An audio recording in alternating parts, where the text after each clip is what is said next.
ಇದು ನಿಮ್ಮ ಧ್ವನಿ.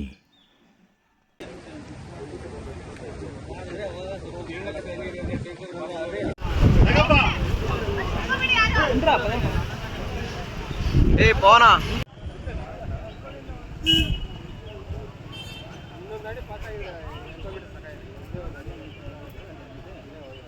ಕಡೆಯಿಂದ ಚಿಕ್ಕಬಳ್ಳಾಪುರಕ್ಕೆ ಬರ್ತಾ ಇದ್ವಿ, ಈ ಕಡೆಯಿಂದ ಚಿಕ್ಕಬಳ್ಳಾಪುರದಿಂದ ಚಿಕ್ಕಬಳ್ಳಾಪುರ ಬರ್ತಾ ಇದ್ವಿ. ನಾವು ಕನ್ನಡಪುರದಲ್ಲಿ ಪ್ಯಾಸೆಂಜರ್ ಮದನಹಳ್ಳಿ. ನಾವು ಕ್ರಿಕೆಟ್ ಮ್ಯಾಚ್ ಹೋಗೋಣ ಅಂತ ಹೇಳ್ಬಿಟ್ಟು ಬಸ್ಸಲ್ಲೇ ಟ್ರಾವೆಲ್ ಮಾಡಕ್ ಬಂದ್ರಿ ಸರ್. ಆಮೇಲೆ ಅವನು ಬಸ್ ಡ್ರೈವರ್ ತುಂಬಾ ಸ್ಪೀಡ್ ಅಲ್ಲಿ ಇದ್ದ. ಆಮೇಲೆ ಅವ್ನು ಲಾರಿ ಅವನು ಲೆಫ್ಟ್ ಸೈಡ್ ಆಗಿ ಅವ್ನು ಪಾಪ ಕರೆಕ್ಟಾಗಿ ಬರ್ತಿದ್ದ. ಇವನು ಬಸ್ ಡ್ರೈವರ್ ಹೆವಿ ಸ್ಪೀಡ್ ಇದ್ನು ಬಸ್ ಅವನು. ಆಮೇಲೆ ಅವನು ಬ್ರೇಕ್ ಏನು ಹಾಕಿಲ್ಲ ಬಸ್ ಡ್ರೈವರ್. ಲಾರಿ ಅವನು ಹಾಕಿದ್ದ ಪಾಪ ಅವನು ಏನು ಅಷ್ಟೊಂದು ಏನು ಮಿಸ್ಟೇಕ್ ಇಲ್ಲ. ಬಟ್ ಹಿಂದೆ ಡೋರ್ ಹತ್ರ ಟಚ್ ಆಗ್ಬಿಟ್ಟು ಹೋಗಿ ಕೆಳಗಡೆ ಬಿದ್ದೋಗಿದೆ ಸರ್. ಒಂದ್ 40 ಜನ ಇದ್ವಿ, ಅದ್ರಲ್ಲಿ ಒಂದ್ 20 ಜನಕ್ಕೆ ಸ್ವಲ್ಪ ಪ್ರಾಬ್ಲಮ್ ಆಗಿದೆ. ಅಂದ್ರೆ ತುಂಬಾ ರ್ಯಾಶ್ ಆಗಿ ಓಡಿಸಿದ್ದಾರೆ. ಅಂದ್ರೆ ಈ ಬಸ್ ಈ ಟೈಮಿಂಗ್ಸ್ ಅಲ್ಲಿ ಆದ್ರೆ ಅಷ್ಟೊಂದು ಕಡಿಮೆ ಜನ ಇರ್ತಾರೆ. ಇವಾಗ 7:30 ಬಸ್ಗೆ ಆದ್ರೆ ಸ್ಕೂಲ್ ಮಕ್ಳು ಎಲ್ಲ ಜಾಸ್ತಿ ಇರ್ತಾರೆ. ಇನ್ನು ಅವಾಗ ಹೆಚ್ಚು ಕಮ್ಮಿ ಆಗಿದ್ರೆ ಇನ್ನೂ ತುಂಬಾ ಪ್ರಾಬ್ಲಮ್ ಆಗಿರೋದು. ಅಂದ್ರೆ ಇಂಥ ಡ್ರೈವರ್ಗಳನ್ನ ಈ ಸೈಡ್ ಯಾರನ್ನೇ ಹಾಕ್ಬೇಡ್ರಿ, ಒಳ್ಳೆ ಡ್ರೈವರ್ನ ಹಾಕ್ಬಿಟ್ಟು. ಒಂದ್ 20 ಜನಕ್ಕೆ ಗಾಯ ಆಗಿದೆ, 25 ಜನಕ್ಕೆ ಗಾಯ ಆಗಿದೆ ಸರ್ ಎಲ್ಲ. ಅಂದ್ರೆ ಏನ್ ಅಷ್ಟೊಂದು ಸೀರಿಯಸ್ ಯಾರಿಗೂ ಇಲ್ಲ, ಒಬ್ರಿಗೇನೋ ಮಾತ್ರ ಸೀರಿಯಸ್ ಆಗಿದೆ ಅಷ್ಟೇ. ಇನ್ನೆಲ್ಲರಿಗೂ ಆಲ್ಮೋಸ್ಟ್ ಬ್ಲಡ್ ಬರೋ ತರ ಗಾಯಗಳಾಗಿದೆ. ಎಲ್ಲಿಂದ ಬರ್ತಾಯ್ತು ಮತ್ತೆ ಇದು ಬಿದ್ಮೇಲೆ ಯಾವ ತರ ಆಚೆ ಬಂದ್ರಿ? ಆಮೇಲೆ ಬಿದ್ದೋಗಿದ್ರಿ ನನ್ಗೆ ಸ್ವಲ್ಪ ಅಷ್ಟೊಂದು ಏನ್ ಏಟಿಗಳಾಗಿಲ್ಲ. ಮೇಲೆ ಕಿಟಕಿ ಡೋರ್ ಹೊಡೆದಾಕ್ಬಿಟ್ಟು ಕೈಯಾಗ ಮೇಲೆ ಬಂದ್ಬಿಟ್ಟು ಹಿಂದೆಗಡೆ ಗ್ಲಾಸ್ ನಾನು ನನ್ನ ಫ್ರೆಂಡ್ ಹೊಡೆದಾಕ್ರಿ ಗ್ಲಾಸ್. ಆಮೇಲೆ ಅವರೆಲ್ಲಾನು ಒಳಗಡೆ ಬಂದ್ರಿ ಸರ್. ಅಕಸ್ಮಾತ್ ಪಲ್ಟಿ ಹೊಡೆದಿದ್ರೆ ಏನ್ ಮಾಡಕ್ಕಾಗಲ್ಲ ಸರ್, ಎಲ್ಲ ಏನ್ ಮಾಡಕ್ಕಾಗುತ್ತೆ ಹೇಳಿ. ಆತರ ಬಿದ್ರೆ ಎಲ್ಲಾರು ಪಾಪ ಕಿರ್ಚಾಡ್ಕೊಂಡ್ರು ಬಸ್ಸಾಗೆಲ್ಲಾನು.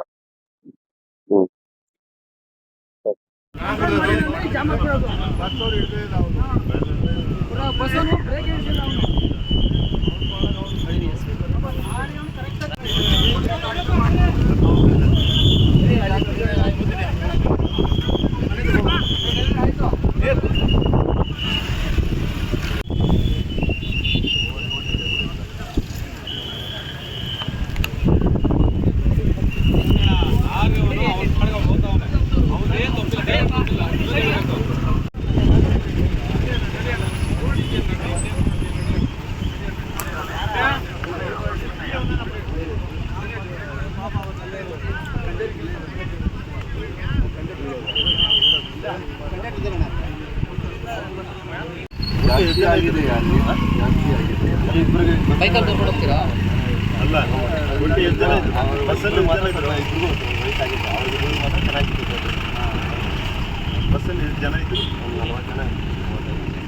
40 ಜನ ಬಂದಿದ್ದಾರೆ. ಯಾರೇನು ಸ್ಟ್ಯಾಂಡಿಂಗ್ ಅಲ್ಲಿ ಇರ್ಲಿಲ್ಲ, ಎಲ್ಲರೂ ಸಿಟ್ಟಿಂಗ್ ಅಲ್ಲಿ ಇದ್ರು. ಅಲ್ಲ ಹಿಂದಿಗಡೆ ಗ್ಲಾಸ್ ಓಪನ್ ಮಾಡಿ ಅಂದ್ರೆ ನಾವೇ ಹೊಡೆದಾಕಿದ್ದ ಹೊರಗಡೆ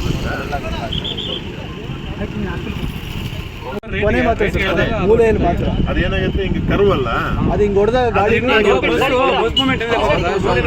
ಬ್ಯಾಕ್ ಸೈಡ್ ಟಚ್ ಆಗಿರ್ಬೇಕು. ಕಾರ್ನರ್ ಅಲ್ಲಿ ಸರ್, ಕಾರ್ನರ್ ಆಯ್ತು ಸ್ವಲ್ಪ ಮುಂದೆ ಹಾಕೋ ಸರ್. ನೀವು ಕೂಡ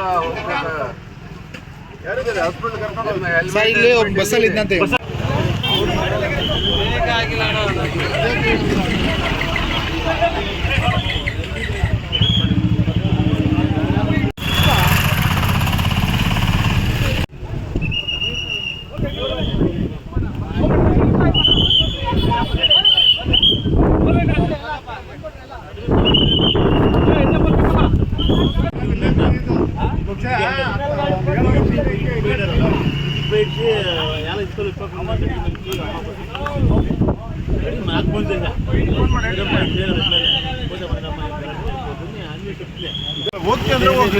ಏನಾಯ್ತಪ್ಪ ಹೇಳಿ ಸಾಹೇಬ್ರಿಗೆ, ಹೆಂಗಾಯ್ತು ಅಂತ ಹೆಂಗಾಯ್ತು? ನೀವು ಇಲ್ಲಿಂದ ಇಲ್ಲಿ ಬಸ್ಸಲ್ಲಿ ಎಲ್ಲರಿಗೆ ಹೇಳಿ ಫಸ್ಟ್ ಆರಾಮಾಗಿದ್ದಾರೆ. ಅಲ್ಲ ನೀನು ಬಸ್ಸಲ್ಲಿ ಇದೆಯಾ, ಬಸ್ಸಲ್ಲಿ ಟ್ರಾವೆಲ್ ಮಾಡ್ತಾ ಇದೆಯಾ? ಸ್ಟೇಡಿಯಂಗೆ ಮ್ಯಾಚ್ ಹೋಗಿದೆ. ಆಮೇಲೆ ಬರ್ತಿದ್ದಾಗ ಬಸ್ ಮಾತ್ರ ಬಸ್ ಸ್ಪೀಡ್ ಇರ್ತಿದ್ರು, ಹೆವಿ ಸ್ಪೀಡ್ ಇತ್ತು ಬರೋದು. ಆಮೇಲೆ ಬರೋದು ಲಾರಿ ಅವನು ಸ್ವಲ್ಪ ಪಾಪ ಅವನು ಲೆಫ್ಟ್ ಸೈಡ್ ಆಗಿ ಬರ್ತಿದ್ದ. ಇನ್ನು ಬಸ್ ಡ್ರೈವರ್ ಜಾಸ್ತಿ ಸ್ಪೀಡಾಗಿ ಬರ್ತಿದ್ದಲ್ಲ, ರೈಟ್ ಸೈಡಿಗೆ ಬಂದ ಸ್ವಲ್ಪ. ಅವಾಗ ಬಸ್ ರೈಟ್ ಸೈಡಿಗೆ ಬಂದ. ಅವಾಗ ಇಬ್ರು ಇವ್ರು ಬ್ರೇಕ್ ಹಾಕಲ್ಲ, ಅವ್ರು ಬ್ರೇಕ್ ಹಾಕ್ತಾರ. ಹಿಂದೆ ಟಚ್ ಆಗಿಬಿಟ್ಟು ಲಾರಿ ಟಚ್ ಆಗಿಲ್ಲ ಅಲ್ಲ ಅವ್ರಿಗೆ ಜೊತೆ ಗಾಡಿ. ಲಾರಿ ಟಚ್ ಆಯ್ತು, ಲಾರಿ ಟಚ್ ಆಗಿ ನೋಡಿ ಬಿದ್ದೋಗಿದ್ವು. ಲಾರಿ ಸರ್ ಹೆಡ್ಜಲ್ಲಿ ನಾವು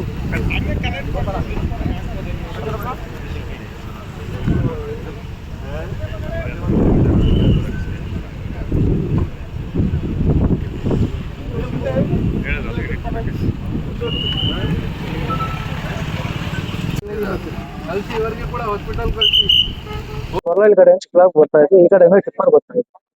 ನಾನು ಒಳಗಡೆ ಟಿಕೆಟ್ ಕೊಡ್ತಾ ಇದ್ದೆ ಕಡಿಮೆ ಆಗ್ತಿತ್ತು ಪ್ಯಾಸೆಂಜರ್. ಅದ್ರ ಬಗ್ಗೆ ನಾನು ಸ್ವಲ್ಪ ಗಮನಿಸಕ್ ಹೋಗಿಲ್ಲ.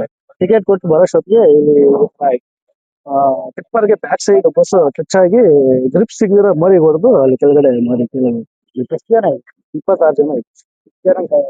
3 ಜನ ಗಾಯ ಆಗಿದೆ, ಕೈ ಕಾಲು ಏಟಾಗಿದೆ. ಅವ್ರನ್ನ ಹಾಸ್ಪಿಟ್ಲಿಗೆ ಆಂಬುಲೆನ್ಸ್ ಇನ್ಫಾರ್ಮ್ ಮಾಡಿ, ಪೊಲೀಸ್ ಇನ್ಫಾರ್ಮ್ ಮಾಡಿ, ಮತ್ತೆ ನಮ್ಮ ಡಿಪೋಗೆ ಇನ್ಫಾರ್ಮ್ ಮಾಡಿ ಕಳಿಸಿ ಅವರೆಲ್ಲ ಹಾಸ್ಪಿಟ್ಲಿಗೆ ಕಳಿಸಿದ್ವಿ.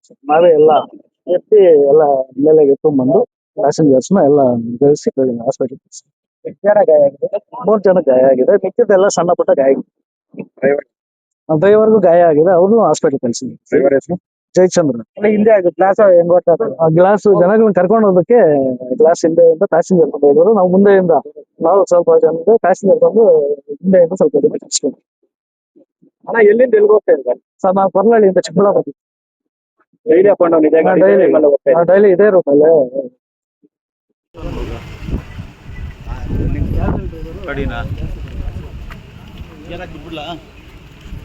ನಮ್ಮ ಚಿಕ್ಕಬಳ್ಳಾಪುರ ಘಟಕದ ಕೊರ್ಲಹಳ್ಳಿಯಿಂದ ಚಿಕ್ಕಬಳ್ಳಾಪುರಕ್ಕೆ ಬರ್ತಾ ಇರುವಂತ ಒಂದು ನಮ್ಮ ಬಸ್ ಈ ಟರ್ನಿಂಗ್ ಅಲ್ಲಿ ಎದುರುಗಡೆಯಿಂದ ಬರ್ತಾ ಇರೋ ಟಿಪ್ಪರ್ ಲಾರಿ ಮತ್ತೆ ಬಸ್ಸು ಮುಖಾಮುಖಿಯಾಗಿ ನಮ್ಮ ಬಸ್ಸಿನ ಹಿಂಭಾಗಕ್ಕೆ ಟಿಪ್ಪರ್ ಲಾರಿಯ ತಗುಲಿದ್ರಿಂದ ಚಾಲಕರಿಗೆ ನಿಯಂತ್ರಣ ತಪ್ಪಿ ಬಸ್ಸು ಈ ಒಂದು ಸೈಡ್ ಅಲ್ಲಿ ಅಪ್ಸೆಟ್ ಆಗಿದೆ. ಇದರಿಂದ ಇಬ್ಬರಿಗೆ ಹೆಚ್ಚಿನ ಗಾಯ ಆಗಿದೆ. ಒಂದು 6-7 ಜನರಿಗೆ ಸಣ್ಣ ಪುಟ್ಟ ಗಾಯಗಳಾಗಿದೆ. ಅವ್ರನ್ನೆಲ್ಲ ಹಾಸ್ಪಿಟ್ಲ್ ಕಳಿಸ್ತೀವಿ. ಈಗ ವೆಹಿಕಲ್ ತೆರವು ಮಾಡುವಂತ ಕಾರ್ಯ ಮಾಡ್ತಾ ಇದ್ವಿ. ಸರಿ, ಎಷ್ಟು ಜನಕ್ಕೆ ಗಾಯ ಆಗಿದೆ? ಇದು 8 ಜನರಿಗೆ ಗಾಯ ಆಗಿದೆ ಅಂತ ಹೇಳಿದೆ. ಇಬ್ಬರಿಗೆ ಜಾಸ್ತಿ ಆಗಿದೆ, ಒಂದು 6 ಜನರಿಗೆ ಸಣ್ಣ ಪುಟ್ಟ ಗಾಯ ಆಗಿದೆ. ಒಟ್ಟು 26 ಜನ ಪ್ರಯಾಣಿಕರಿದ್ದು ಅದರಲ್ಲಿ. ಉಳಿದವರಿಗೆ ಏನು ಯಾವುದೇ ತೊಂದರೆ ಆಗಿಲ್ಲ. ಡಿಪೋ ಕಡೆಯಿಂದ ಯಾವ ತರ ತಗೊಂಡಿದ್ದೀವಿ? ಅವ್ರಿಗೆ ಆಕ್ಷನ್ ಅವ್ರಿಗೆ ತಗೋತೀವಿ, ಚಾಲಕರಿಗೆ ಅವರಿಗೆ ಆಕ್ಷನ್ ತಗೋತೀವಿ. ಈಗ ಸದ್ಯ ಅವ್ರಿಗೂ ಹಾಸ್ಪಿಟ್ಲ್ ಕಳಿಸಿದೀವಿ, ಇಂಜುರಿ ಆಗಿದೆ ಅಂತ. ಅದೇ ನೋಡ್ಬೇಕು, ಅದನ್ನ ನಿರ್ವಾಹಕರು ಇಲ್ಲೇ ಇದ್ದಾರೆ, ತಗೋತೀವಿ. ನಮಗೆ ಅನ್ಸಿರೋದು ಕರ್ವಿಂಗ್ ಇರೋದ್ರಿಂದ ಮತ್ತೆ ಗಿಡ ಮರ ಇರೋದ್ರಿಂದ ಆ ಕಡೆಗೆ ಅವರಿಗೆ ಬಸ್ ಈ ಕಡೆಯಿಂದ ಹೋಗ್ತಾ ಇರೋದು ಟಿಪ್ಪರ್ ಕಂಡಿಲ್ಲ. ಈಗ ನೋಡಿ, ಈಗ ಟಿಪ್ಪರ್ಗಳು ಇಲ್ಲಿ ಹೋಗೋದ್ರಿಂದ ಸೊ ಮುಖಾಮುಖಿ ಆಗಿಲ್ಲ. ಬಟ್ ಅದು ಹಿಂದ್ಗಡೆ ಭಾಗಕ್ಕೆ, ಬಸ್ಸಿನ ಹಿಂದ್ಗಡೆ ಭಾಗಕ್ಕೆ ಟಿಪ್ಪರ್ದು ಫ್ರಂಟ್ ಶೇಪ್ ತಾಕಿರೋದ್ರಿಂದ ಅದು ಬಸ್ ಅವರಿಗೆ ನಿಯಂತ್ರಣ ತಪ್ಪಿ ಇದು ಆಗಿದೆ. District police Nandi police station limits ಅಲ್ಲಿ ಒಂದು ಬಸ್ ಆಕ್ಸಿಡೆಂಟ್ ಆಗಿದೆ. KSRTC ಬಸ್ದು ಆಕ್ಸಿಡೆಂಟ್ ಆಗಿದೆ. ಬೇಸಿಕ್ಲಿ ಇದು ಕಣಿವೆ ನಾರಾಯಣಪುರ VTU ಕ್ಯಾಂಪಸ್ ಪಕ್ಕದಲ್ಲಿ ಇದು ಬಸ್ ಒಂದು ಪಲ್ಟಿ ಆಗಿದೆ ಅರೌಂಡ್ 11:30. ಈ ಬಸ್ ಕೊಲ್ಲಪಳ್ಳಿಯಿಂದ ಚಿಕ್ಕಬಳ್ಳಾಪುರ್ಗೆ ಹೋಗ್ತಾ ಇತ್ತು. ಆ ಟೈಮ್ಗೆ ಇಲ್ಲಿ ಕ್ರಾಸಿಂಗ್ ಮಾಡಿದಾಗ ಟೈಮಲ್ಲಿ ಒಂದು ಟಿಪ್ಪರ್ಗೆ ಕ್ರಾಸ್ ಮಾಡ್ತಾ ಇದ್ರು. ಆ ಟೈಮ್ಗೆ ಗಾಡಿ ಪಲ್ಟಿ ಆಗಿದೆ. ಟೋಟಲ್ 26 ಪ್ಯಾಸೆಂಜರ್ಸ್ ಇದ್ದರು, ಡ್ರೈವರ್ ಕಂಡಕ್ಟರ್ ಕೂಡ ಇದ್ದರು. ಬಟ್ ಎಲ್ಲರಿಗೆ ಸಣ್ಣ ಪುಟ್ಟ ಇಂಜರೀಸ್ ಆಗಿದೆ, ಯಾರಿಗೆ ಮೇಜರ್ ಇಂಜರೀಸ್ ಆಗಿಲ್ಲ. ಎಲ್ಲರಿಗೆ ಹಾಸ್ಪಿಟಲ್ ಶಿಫ್ಟ್ ಮಾಡಿದ್ದೀವಿ ನಾವು. ಮತ್ತು KSRTCದವರು RTOದವರು ಎಲ್ಲರೂ ಬಂದಿದ್ದಾರೆ. ನಾವು ಕೂಡ ಪತ್ತೆ ಮಾಡ್ತೀವಿ ಯಾಕೆ ಈ ಥರ ಆಗಿದೆ, ಮತ್ತು ರೋಡ್ ಸೇಫ್ಟಿ ಬಗ್ಗೆ ಏನು ಚೇಂಜ್ ಮಾಡೋಕ್ಕೆ ಅವಶ್ಯಕತೆ ಇದೆ, ಅದು ಕೂಡ ನಾವು ಪ್ರಯತ್ನ ಮಾಡ್ತೀವಿ. ಸರಿ, ಎಷ್ಟು ಜನ ಗಾಯ ಆಗಿದೆ? ಟೋಟಲ್ 26 ಜನ ಇದ್ದರು. ಎಲ್ಲರಿಗೆ ಸಣ್ಣ ಪುಟ್ಟ ಗಾಯ ಆಗಿದೆ. ಸುಮಾರು ಜನ ಇಲ್ಲಿ ನಮಗೆ ಕೂಡ ಸಿಕ್ಕಿದ್ರು, ಪ್ಯಾಸೆಂಜರ್ ಕಂಡಕ್ಟರ್ ಎಲ್ಲರೂ ಸಿಕ್ಕಿದ್ರು. ಅವ್ರಿಗೆ ಜಾಸ್ತಿ ಗಾಯ ಆಗಿಲ್ಲ, ಬಟ್ ಅವ್ರಿಗೆ ಕೂಡ ಫಸ್ಟ್ ಏಡ್ಗೋಸ್ಕರ ಕಳಿಸಿದ್ದೀವಿ. ಅವರೇ ಹೇಳ್ತಾ ಇದ್ರು ಏನು ಹೈ ಸ್ಪೀಡಲ್ಲಿ ಹೋಗ್ತಾ ಇತ್ತು ಬಸ್, ಆ ಟೈಮ್ಗೆ ಈ ಥರ ಪಲ್ಟಿ ಆಗಿದೆ. ಸೊ RTOದವರು ಮತ್ತು ನಾವು ಕೂಡ ನಮ್ಮ ಆಕ್ಸಿಡೆಂಟ್ ಕೇಸ್ದು ಇನ್ವೆಸ್ಟಿಗೇಷನಲ್ಲಿ ಚೆಕ್ ಮಾಡ್ತೀವಿ ಯಾರ್ದು ತಪ್ಪಿದೆ, ಆಮೇಲೆ ಆ್ಯಕ್ಷನ್ ತಗೊಳ್ತೀವಿ. ಸರಿ, ಎಷ್ಟು ಜನ ಆಗಿದೆ ಸರ್ ಬಸ್ಸಲ್ಲಿ? ಟೋಟಲ್ 26 ಪ್ಯಾಸೆಂಜರ್ಸ್ ಇದ್ದರು KSRTC ಕಂಡಕ್ಟರ್ ಪ್ರಕಾರ. ಡ್ರೈವರ್ಗೆ ಸ್ವಲ್ಪ ಜಾಸ್ತಿ ಹೇಟ್ ಆಗಿದೆ, ಏನು ತಲೆ ಮೇಲೆ ಹೇಟ್ ಆಯಿತು. ಬಟ್ ಅವ್ರಿಗೆ ಹಾಸ್ಪಿಟಲಲ್ಲಿ ಟ್ರೀಟ್ಮೆಂಟ್ ನಡ್ತಾ ಇದೆ. ನಮ್ಮ ಮಾಹಿತಿ ಪ್ರಕಾರ ಎಲ್ಲರೂ ಔಟ್ ಆಫ್ ಡೇಂಜರ್ ಇದ್ದಾರೆ. ಪ್ಯಾಸೆಂಜರ್ಸ್ಗೆ ಸಣ್ಣ ಪುಟ್ಟ ಗಾಯ ಆಗಿದೆ, ಯಾರಿಗೆ ಜಾಸ್ತಿ ಆಗಿಲ್ಲ.